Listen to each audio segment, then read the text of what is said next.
channel YouTube Cornel Purba, channel yang berisi tentang pendidikan dan hiburan. Selamat menyaksikan.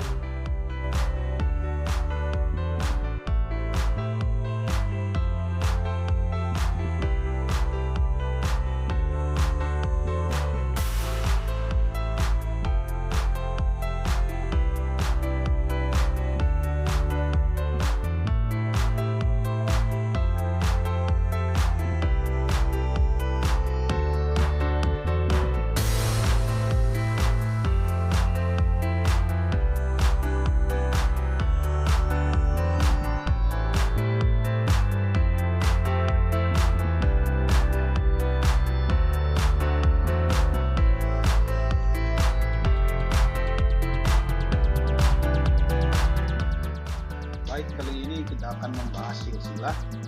Nah, pada contoh di sini yang ada di sini seorang anak bernama Ani membuat silsilah keluarganya. Dia memberi judul dengan silsilah keluargaku.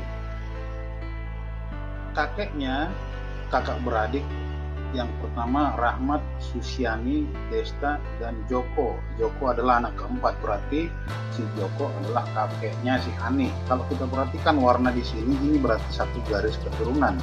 Joko punya anak dua bernama Budiman dan Renaldi. Nah, bapaknya si Ani adalah Renaldi. Kemudian Renaldi punya anak yang bernama Siti, Bram, Riko, dan Ani. Ani adalah anak yang paling bungsu. Jadi si Ani di sini mencoba membuat silsilah keluarganya.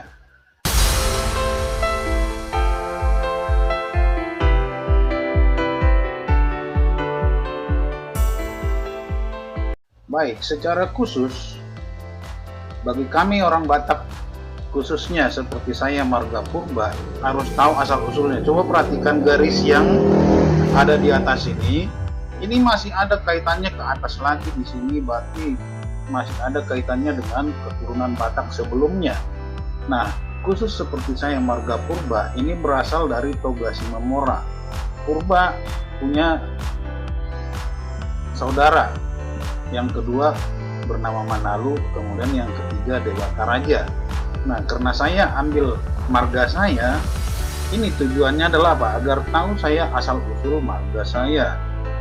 Kemudian untuk mengetahui juga garis keturunan saya. Dan yang terakhir mungkin agar tahu juga posisi saya pada urutan keberapa dalam silsilah keluarga. Coba perhatikan yang berikut. Nomor satu ini adalah marga saya. Kemudian si Purba ini punya 3 anak yang bernama Pangkobo, Parporbo, dan Bulambatu. Nah, saya berasal dari generasi kedua dari Purba yang bernama Parporbo. Dia mempunyai anak 3 di sini, dan kebetulan saya adalah dari generasi yang ketiga atau anak yang ketiga. Nah, anak yang ketiga ini punya anak 5. Di sini ada 5 orang di sini keturunannya. Kemudian kakek moyang saya itu adalah yang nomor 1. Kemudian dia punya anak cuma 1 orang di sini. Kemudian lagi ke bawahnya punya anak 3 lagi turun. Terus lagi turun lagi ke generasi berikutnya. Ini sudah generasi ke-7 ya. Ini sudah generasi ke-7. Terus ini sampai ke saya sendiri di sini. Saya sendiri di sini di generasi ke-16. Ini adalah adik saya, ini adik saya, kemudian ini bapak saya, ini adiknya bapak saya, dan ini juga adik bapak saya. Nah, secara khusus bagi orang Batak, garis keturunan itu diambil dari anak laki-laki. Jadi seperti saya di sini punya anak 4, 2 perempuan, 2 laki-laki. Nah, yang tertera pada garis keturunan ini hanya anak laki-laki. Nah, anak laki-laki saya yang tertua namanya Kevin Ricardo dan kedua bernama Victorio. Jadi yang tertulis di sini adalah anak laki-laki saja yang mengikuti garis keturunan. Demikian juga adik saya di sini punya anak 3, tapi dia punya anak 1 laki-laki, maka anak laki-laki inilah yang dituliskan di garis keturunannya. Kemudian adik saya yang paling bungsu punya anak 5. 3 laki dan 2 perempuan. Nah, yang tertulis di garis keturunannya adalah ketiga anak laki-laki ini. Inilah silsilah yang ada di kami selaku orang Batak.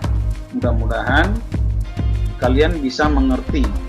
Untuk tutorial cara membuat daftar atau bagan silsilah seperti ini nanti akan saya sertakan pada link berikut.